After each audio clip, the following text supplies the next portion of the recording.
Hello students, कैसे हो आप लोग। मौर्य एजुकेशन में आपका स्वागत है। स्टूडेंट्स, आज हम पढ़ेंगे 12th स्टैंडर्ड का मोस्ट इम्पॉर्टेंट और फर्स्ट चैप्टर जो कि इंट्रोडक्शन दिया है पार्टनरशिप के बारे में, और पार्टनरशिप फाइनल अकाउंट कैसे बनाया जाता है उसके बारे में हम जानेंगे और सीखेंगे।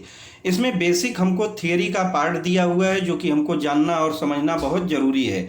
अगर आप इसको अच्छे से समझ लेते हैं, जान लेते हैं, तो आगे आपको इसका न्यूमेरिक क्वेश्चन जो भी दिया रहेगा करने में काफ़ी सपोर्ट मिलेगा।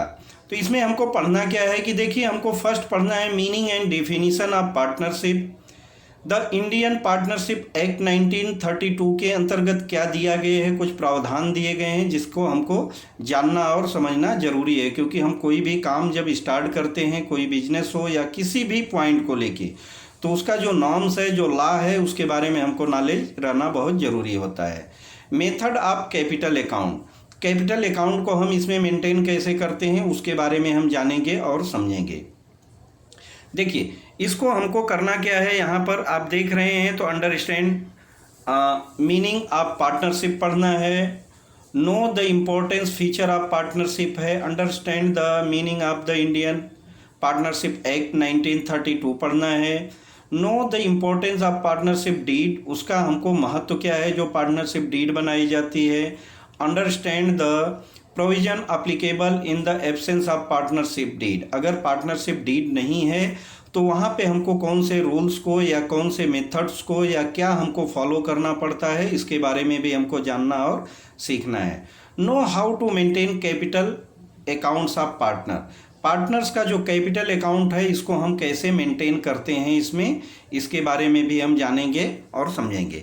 चलिए, इंट्रोडक्शन में हम देखते हैं कि जब हम पार्टनरशिप स्टार्ट कर रहे हैं तो पार्टनरशिप होता क्या है। जब अगर हम उसको ही नहीं जाने, उसको ही नहीं हम समझे, तो हम पार्टनरशिप का मीनिंग जब नहीं समझेंगे तो हम उसको कैसे करेंगे या क्या होता है वो जानना हमको बहुत ज़रूरी होता है। अब देखिए, इंट्रोडक्शन में दिया है the sole proprietorship has its limitations such as limited capital, limited managerial ability, unlimited liability, no stability, absence of specializations etcetera. Hence, when a business is to be set up on a sole which needs more capital and involve more risk, two or more persons. अब देखिए, यहाँ पे partnership, अगर हम sole proprietorship के बारे में देख रहे हैं तो उसमें क्या दिया है, कुछ लिमिटेशंस रहते हैं, कुछ लिमिटेड कैपिटल रहती है, हमारा मैनेजरियल पार्ट भी जो रहता है लिमिटेड रहता है। लेकिन अगर हमको बड़े पैमाने पर कुछ करना है तो क्या होगा, मोर एंड मोर पर्सनस लगेंगे और मोर एंड मोर कैपिटल लगेगी। ये फर्स्ट एंड फर्स्ट पार्ट होता है कि अगर हम जैसे ही पार्टनरशिप के बारे में सोचेंगे उसके लिए क्या होता है, ये उसके मेन पार्ट हैं जो कि हमको ध्यान में रखना पड़ता है कि मोर कैपिटल का रिक्वायरमेंट जो अकेला आदमी नहीं कर सकता है, तो उसके लिए क्या है कि हमको 2, 3, 4 लोगों के हेल्प से वो काम करना पड़ता है। जब ऐसे काम को करने के लिए हम एक से भले 2 का सहारा लेते हैं तो उसको हम क्या बोलते हैं, पार्टनरशिप बोलते हैं। ठीक है, पार्टनरशिप बोलते हैं। तो जब पार्टनरशिप बोलते हैं तो उसके लिए क्या होता है, एक हमको जो ऑर्गेनाइजेशन रहता है या जो हम संस्था बनाते हैं उस संस्था को हम क्या बोलते हैं, पार्टनरशिप फर्म बोलते हैं। The person who have entered into the partnership are individually known as partners and collectively as a firm, और उनके जो ऑर्गेनाइजेशन बनाया जाता है, जिस ऑर्गेनाइजेशन के लिए वो काम करते हैं या जिस मोटिव के लिए वो काम करते हैं उसको हम क्या बोलते हैं, उसको हम फर्म बोलते हैं।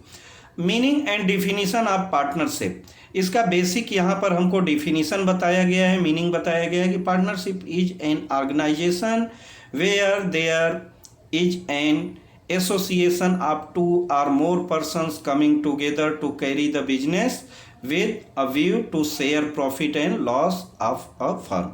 यहाँ पे बताया गया है कि पार्टनरशिप होता क्या है। पार्टनरशिप के लिए हम क्या करते हैं, 2 से ज़्यादा लोग मिलके हम किसी ऑर्गेनाइजेशन को बनाते हैं और उससे हमारा जो एम रहता है, एम तो किसी भी बिजनेस का क्या रहता है कि मेन हमको प्रॉफिट अर्न करना रहता है, और जो हम प्रॉफिट अर्न करते हैं उसको एक रेशियो में जो हमारे आपसी एग्रीमेंट में बने रहते हैं या जो पार्टनरशिप डीड रहता है उसमें दिया रहता है, उस रेशियो के अनुसार हम क्या करते हैं, प्रॉफिट या लॉस को अपने में शेयर करते हैं।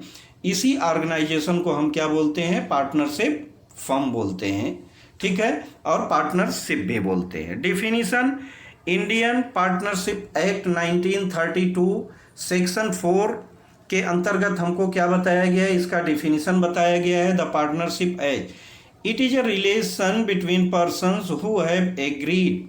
देखिए बहुत इंपॉर्टेंट पॉइंट है, इसको आप ध्यान से समझिए कि it is the relation between persons who have agreed to share the profit of a business carried on by all और any one of them acting for all. यहाँ पर क्या दिया है कि हमको यही चीज़ पार्टनरशिप एक्ट 1932 में भी बताई गई है कि एक प्रकार का ऐसा रिलेशन होता है कि जो दो या दो से अधिक लोग उसको मेंटेन करते हैं और उसमें जो प्रॉफिट होता है उसको एक रेशियो के तहत आपस में शेयर करते हैं, जिसको हम क्या बोलते हैं? पार्टनरशिप फर्म बोलते हैं। According to professor Handy, partnership is a relation existing between persons competent make contract who agree to carry the lawful business in common with a view to earn productive gains। आगे हम देखते हैं features. इसके features क्या क्या हैं? देखिए diagram में बहुत सुंदर तरीके से बताया और समझाया गया है। अगर आप इसको डायग्राम को अच्छे से समझ लेते हैं तो आपको पूरा कॉन्सेप्ट इसका क्लियर हो जाएगा। अब देखिए बीच में हमको कौन सी पॉइंट बताई गई है? Feature of partnership firm. Partnership firm बनती है तो उसके फीचर्स क्या क्या होते हैं उसके बारे में हमको बताया गया है। देखिए जब हम पार्टनरशिप बनाते हैं तो हमको फर्स्ट क्या होता है कि दो पार्टनर की ज़रूरत पड़ती है। उसके लिए अगर जहाँ एक से दो हुए तो हमको कोई चीज़ क्या रहता है? रिटेन में रखना बहुत ज़रूरी रहता है, क्योंकि आज हम किसी पॉइंट पे एग्री हैं तो कल हो सकता है कि हमारे बीच में कोई डिस्प्यूट आए या कुछ ऐसा मैटर आए, तो उस टाइम पे अगर वो पार्टनर दूसरा वाला हमारे साथ एग्री नहीं हो रहा है तो हम एग्रीमेंट के सहारे कोर्ट से या किसी भी तरह से, या जो 1932 पार्टनरशिप एक्ट है उसके तहत हम उस रूल से उसको उस नियम के तहत उससे हम पैसा वसूलने में या उस बात को मनाने में हम सक्षम हो सकते हैं। तो इसके लिए हमको क्या है? लिखित एग्रीमेंट बहुत ज़रूरी होता है, जो कि इम्पॉर्टेंट पार्ट है इसका एग्रीमेंट का पार्ट, जिसको हम एग्रीमेंट बोलते हैं या अदर वे में इसको हम पार्टनरशिप डीड बोलते हैं। आगे हमको दिया है प्रिंसिपल एंड एजेंट, ठीक है। इसके कुछ मूलभूत रूल्स होते हैं, कुछ हमारा अपॉइंटमेंट होता है कि कौन क्या जिम्मेदारी निभाएगा, किसकी रिस्पॉन्सिबिलिटी क्या है, ये सारी चीज़ उसमें बताई जाती है। आगे हमको लॉफुल बिजनेस, जिस बिजनेस को करने के लिए हम एग्री होते हैं वही बिजनेस हमको करना पड़ता है या करना चाहिए, उसमें अलग कोई ऐसा रूल या कैसा कोई नियम नहीं बनाना चाहिए। आगे दिया है हमको sharing of profit and loss. जब हम कोई बिजनेस करते हैं तो उसमें सीधी सी बात है हमको प्रॉफिट और लॉस, जो कि बिजनेस के मोस्ट इम्पॉर्टेंट फीचर्स हैं, या तो प्रॉफिट होगा या लॉस होता है, ठीक है। तो उसको हम जो रेशियो दिया रहता है रिटर्न में उसके तहत हम उसमें शेयर करते हैं। अनलिमिटेड लाइबिलिटीज, इसमें बिजनेस के तहत क्या हो जाती है, लाइबिलिटीज बढ़ जाती है, अनलिमिटेड हो जाती है, जो कि सोल प्रोप्राइटरशिप में नहीं होता है। रजिस्ट्रेशन, जब जहाँ पे रिस्क ज़्यादा है वहाँ पर क्या होता है, हमको लीगल रूप से उसको रजिस्टर्ड होना पड़ता है, हम उसका रजिस्ट्रेशन करा लेते हैं, ठीक है, जो कि पार्टनरशिप डीड का रजिस्ट्रेशन बहुत इम्पॉर्टेंट होता है, बहुत मायने रखता है। जॉइंट ओनरशिप एंड मैनेजमेंट, उसमें कुछ हमारे जॉइंट ओनरशिप रहेगी, जिम्मेदारी रहती है, और कुछ क्या रहता है, ऐसा मैनेजमेंट रहता है कि जो कि हम एक एक करके अलग अलग बांट देते हैं, जो कि अपनी फुल रिस्पॉन्सिबिलिटी के साथ निभाता है।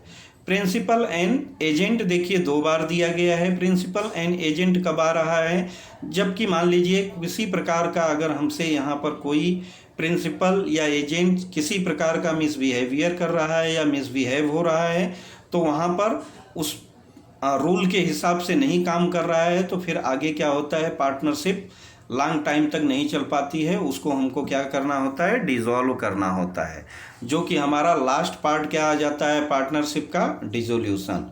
वो डिसोल्यूशन हम नेक्स्ट पार्ट में पढ़ेंगे, नेक्स्ट इसमें पढ़ेंगे कि डिसोल्यूशन क्या होता है और कब और किस परिस्थिति में डिसोल्यूशन किया जाता है। आगे हम देखते हैं एग्रीमेंट के बारे में। हमने देखा यहाँ पर कि एग्रीमेंट क्या होता है, पार्टनरशिप का एक बहुत मोस्ट इम्पॉर्टेंट पार्ट होता है कि हमको कोई भी काम करने से पहले या एग्रीमेंट बनाना बहुत ज़रूरी होता है। नंबर ऑफ पार्टनर्स, इसमें कोई भी पार्टनरशिप करने के लिए देखिए एक से भले दो, जब एक हैं तब तो हमारा सोल प्रोप्राइटरशिप रहता है, जब एक से दो होंगे तो क्या हो जाता है कि तब सोल प्रोप्राइटरशिप नहीं रह जाता है, वहाँ पर क्या हो जाता है, पार्टनरशिप हो जाती है।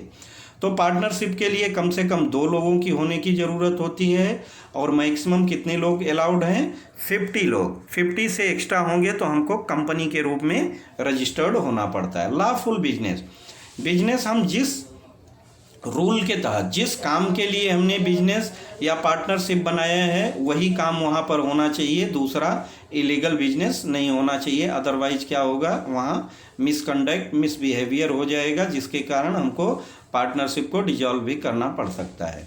Sharing of profit and loss, जो प्रॉफिट एंड लॉस होगा उसको हम क्या करेंगे, जो रेशियो है या जो हमारा यहाँ पे हमने अपने एक दूसरे के सामने या एक दूसरे के सपोर्ट से यहाँ पर हमने एक जो रेशियो बनाया है, उस रेशियो के अंतर्गत हमारा पार्टनरशिप का प्रॉफिट एंड लॉस डिवाइड होता है। अनलिमिटेड लाइबिलिटीज, यहाँ पर लाइबिलिटीज बढ़ जाती है, ठीक है, यहाँ पर लाइबिलिटीज बढ़ जाती है जो कि हमारा सोल प्रोप्राइटरशिप में नहीं होता है।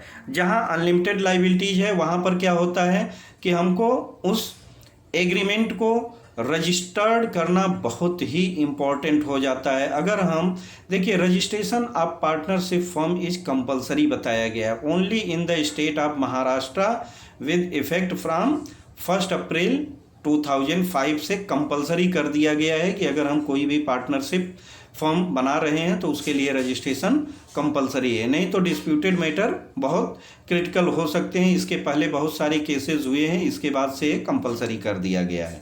According to the Indian partnership act 1932 के अंतर्गत हमको रजिस्ट्रेशन करना पड़ता है। Partnership firm is optional, it mean may be firm may or may not be registered. Registration of a firm merely certifies its existence and it is a process of entering the name of partnership firm in the register of registrar. जो उस area में जहाँ पर हम business करते हैं वहाँ के हमको रजिस्ट्रार के पास अपने पार्टनरशिप का रजिस्ट्रेशन कराना कंपलसरी रहता है। जॉइंट ओनरशिप एंड मैनेजमेंट, यहाँ पर कुछ चीज़ें हमने बताया जो कि जॉइंट रहती हैं, कुछ क्या रहता है मैनेजमेंट के तहत हमको फॉलो करना पड़ता है। Principal and agent, each partner work in 2 fold capacity.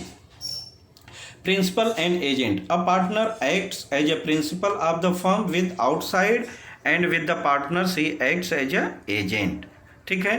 तो इसको आप अच्छे से समझ गए होंगे। आगे हम देखते हैं कि एक पार्ट और देख लेते हैं, dissolution. Dissolution, a partnership firm can be dissolve through agreement between the partners. If the partners want to close the firm he can dissolve the firm by giving 14 days. हमको 14 दिन पहले का क्या करना होता है, नोटिस देना होता है कि भाई हम अपने फर्म को अब डिसॉल्व कर रहे हैं, इसके आगे हम इस बिजनेस को कंटिन्यू नहीं करने वाले हैं।